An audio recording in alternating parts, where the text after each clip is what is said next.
Assalamualaikum warahmatullahi wabarakatuh. Alhamdulillahirabbil alamin wa bihi nasta'inu ala umuri dunya waddin. Wassalatu wassalamu ala asyrofil anbiya'i wal mursalin sayyidina wa maulana Muhammadin wa ala alihi wa sahbihi wa barik wa sallim ajma'in. Amma. Yang saya hormati Abah Romo Kyai Haji Muhammad Idris Jamaluddin beserta ibunya Hajah Muhammad Falasifah selaku pengasuh Pondok Pesantren Al-Muhibin Putri. Yang saya hormati Mudir Madrasah Diniyah Ustadz Ahmad Nizami, dan yang saya hormati orang tua saya yang berada di rumah. Di sini saya akan menerangkan tentang bahaya dari kejahatan riba. Nih. Bahaya kejahatan riba. Dalam Quran Surat Al-Baqarah ayat 275 hingga 281. Sebab turun ayatnya karena pada zaman dahulu Abbas dan Khalid bin Walid itu berkongsi bekerja sama mereka itu memberi pinjaman secara riba terhadap Bani Thaqif. Kemudian Islam turun diterangkan dalam Quran Surat Al-Baqarah ayat 275 hingga 281. Makna global di sini, orang yang memakan riba itu seperti orang penghisap darah. Orang penghisap darah ini ketika hari kiamat mereka itu berjalannya sempoyongan seperti orang yang mabuk. Perlu diingat bahwa iman dan riba itu tidak bisa bersatu. Tahap diharamkannya riba itu ada 4 tahap. Yang pertama dalam Quran Surat Ar-Rum ayat 39. Di sini itu tidak ada isyarat bahwa riba itu diharamkan. Tapi Allah itu murka terhadap riba, dan riba itu tidak ada pahalanya di sisi Allah.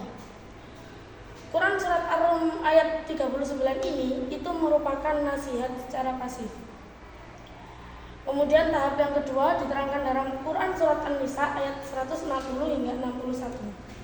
yakni kaum Yahudi itu menghalalkan riba, lalu kaum muslimin itu mengharamkannya. Tapi ini itu katanya itu dalil qat'i. Dari Quran Surat An-Nisa ini merupakan isyarat bahwa riba itu diharamkan. Kemudian dalam Quran Surat Ali Imran ayat 130, pengharaman riba ini itu secara juz'i atau secara sebagian. Kenapa kok seperti itu? Karena pada dasarnya riba itu hutang yang berlipat ganda. Dan orang-orang hutang itu karena apa? Orang-orang hutang itu karena mereka itu butuh dan terpaksa. Dan pengharaman yang terakhir, tahap yang terakhir itu diterangkan dalam Quran Surat Al-Baqarah ayat 278 hingga 279. Nah, Quran Surat Al-Baqarah ini itu haramnya itu 100%, atau ini larangan tegas. Kemudian hikmah tasyri'nya, riba mana yang haram dalam Islam? Riba itu ada 2 macam. Yang pertama riba nasi'ah dan riba fadl. Apa itu riba nasi'ah? Riba nasi'ah itu orang meminjamkan hutang dalam ditentukan waktu pengembaliannya, dan meminjamkan hutangnya itu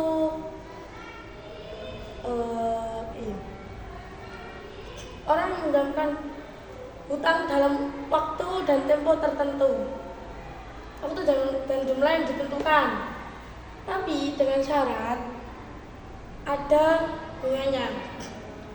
Kemudian riba fadl ialah menukarkan barang sama barangnya, tapi yang satu jumlahnya itu lebih. Contohnya, menukarkan 1 kilogram gandum dengan 2 kilogram gandum. itu, halalkah riba yang sedikit dan apa yang dimaksud lipat ganda dalam firman Allah yang terdapat dalam Quran surat Ali Imran ayat 30. Menurut seluruh kaum muslimin itu sepakat bahwa riba itu haram, baik sedikit maupun banyak. Islam itu menetapkan bahwa ketika diharamkannya itu sebagian, maka haram seluruhnya. Apa yang dimaksud lipat ganda? Penjelasan atas peristiwa zaman jahiliyah itu riba pada dasarnya itu tidak boleh. Setelah itu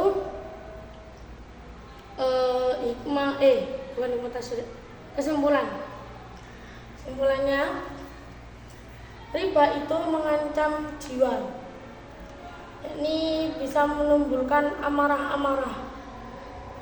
Kemudian yang kedua, riba itu mengancam sosial, yakni bisa mendapatkan permusuhan, bisa terjadi permusuhan antara satu dengan yang lain. Kemudian riba itu mengancam ekonomi, soalnya riba itu berbunga. Cukup sekian dari saya. Kurang lebihnya mohon maaf. Wassalamualaikum warahmatullahi wabarakatuh.